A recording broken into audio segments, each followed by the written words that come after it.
안녕하세요. 리얼스터디 수연맘입니다. 오늘은 바로 공인중개사 합격을 위한 효과적인 계획 세우기의 기초 단계인 공부 시간 파악하는 거랑 그 시간에 대한 활용법에 대해서 한번 이야기해 볼게요.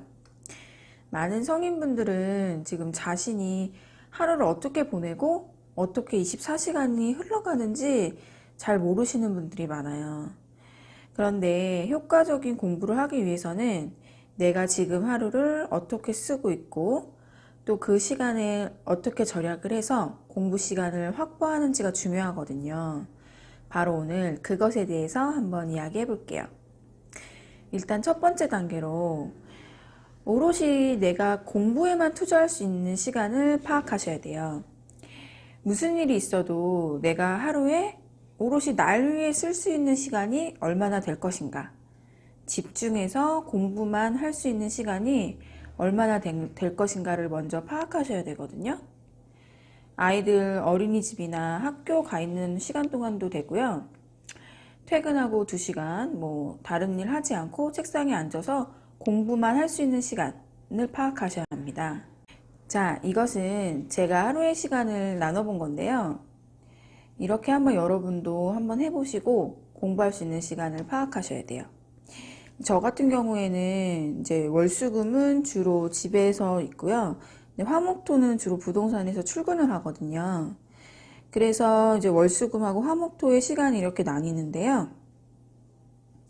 이렇게 아침에 일어나서 아기를 보거나 이럴 때 아기 잘 때는 공부할 수 있고, 아기 어린이집 데리러 왔다 갔다 하는 시간, 아기들 케어하는 시간, 이런 시간은 솔직히 공부하기가 어렵죠. 근데 이제 11시 아기 재우고 11시부터 한 1시까지 한 2시간 정도 공부 가능한 시간을 파악할 수가 있어요.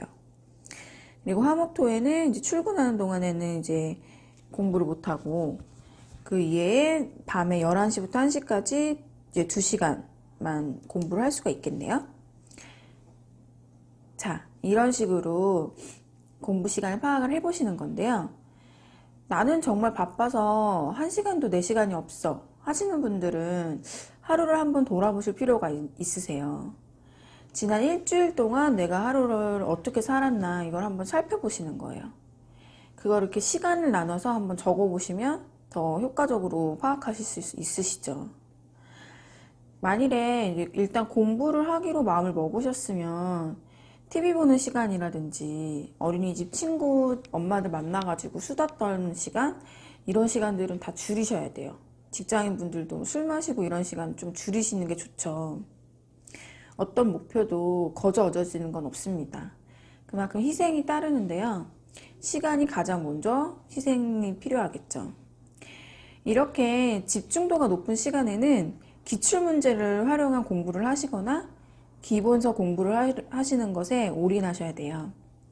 짧은 시간이라도 집중해서 1시간 공부를 하셔야 그 시간에 실력이 확 올라가거든요. 이 시간을 가장 소중하게 생각하셔야 합니다.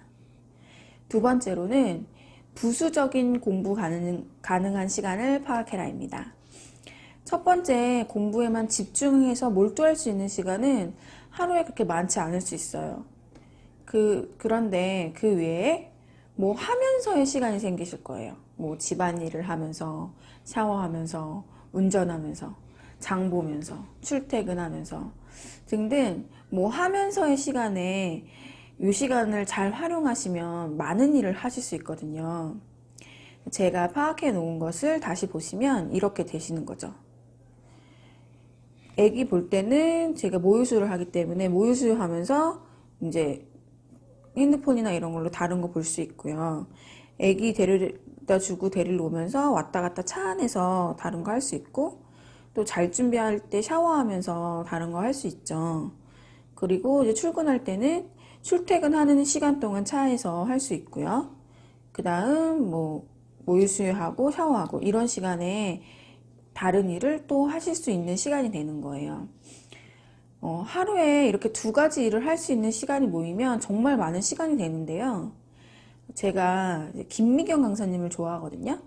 그분 강의를 참 많이 들었는데요. 그분도 시간이 없는데 할 일은 많고, 그래서 투인원이라고 해서 한 번에 두 가지, 세 가지 일을 많이 하셨대요. 여러분들도 충분히 그러실 수 있으세요. 이 시간에는 집중해서 공부했던 부분에 강의를 들으시는 거예요. 그냥 틀어놓고 다른 일 하시는 거예요. 근데 중요한 게 있는데, 이 중요한 점이 뭐냐?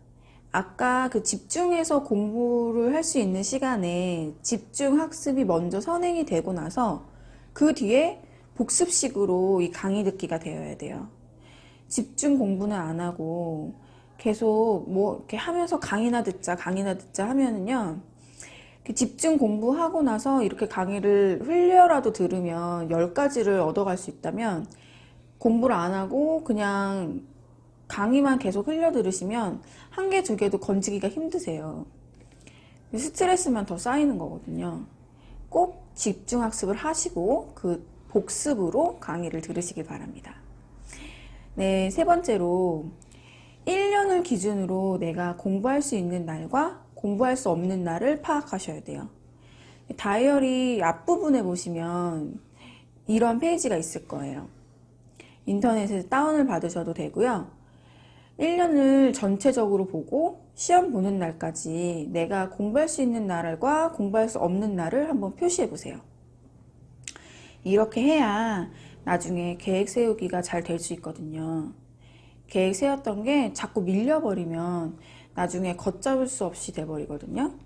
밀리지 않고 끝까지 쭉 나가시려면 이 공부 가능한 날을 꼭 파악하셔야 됩니다. 또 이렇게 해놓으면 뭐가 좋냐?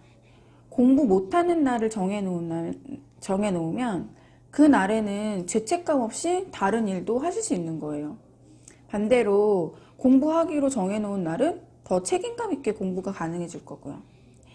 매일매일 공부할 자신이 없으신 분들은 보름의 하루라든지 아니면 열흘의 하루 정도 그냥 쉬는 날을 마련해서 미리 빼놓으세요. 그날 뭐 친구들을 만나거나 동네 마실 가가지고 동네 아줌마들하고 차도 마시고 공부 스트레스 풀고 오시는 거죠. 아니 뭐 그날 잠을 자도 푹 자도 좋고요. 중간중간 그런 날을 만들어 놓으시면 공부할 수 있는 날에 더 집중해서 공부를 하실 수 있게 되는 거예요. 1년 동안 공부할 수 있는 날하고 없는 날에 대해서 제가 예를 한번 들어봤거든요. 여러분도 한번 보시고 참고 한번 해보세요. 저 같은 경우엔 2월 달에 가족여행이 잡혀 있어서 그날은 뺐고요. 또 8월 달에 여름 휴가도 미리 빼놨어요. 그리고 6월 달 보시면 징검다리 휴일이 있어가지고 이날도 혹시 몰라서 미리 빼놨고요. 또 10월 달에는 시험이 있는 달이니까 그달은 하루만 빼고 주말에 또 공부하는 날로 한번 정해봤습니다. 이런 식으로 여러분도 남은 시험 기간 동안에 공부를 할 수 있는 날을 한번 파악해 보세요. 효과적인 시험 계획 세우기를 위한 시간 파악과 그 활용법에 대해서 오늘 한번 이야기해 봤는데요. 첫 번째로 집중 공부할 수 있는 시간을 파악하시고, 두 번째로 강의 듣기를 할 수 있는 시간을 파악하시고, 세 번째로 1년 동안의 스케줄을 한번 파악해 봐라 했습니다. 자, 여러분 한번 해보실 준비 되셨나요? 어제보다 오늘 조금 더 행복한 하루 되시고요. 저는 다음 영상에서 뵙겠습니다. 감사합니다.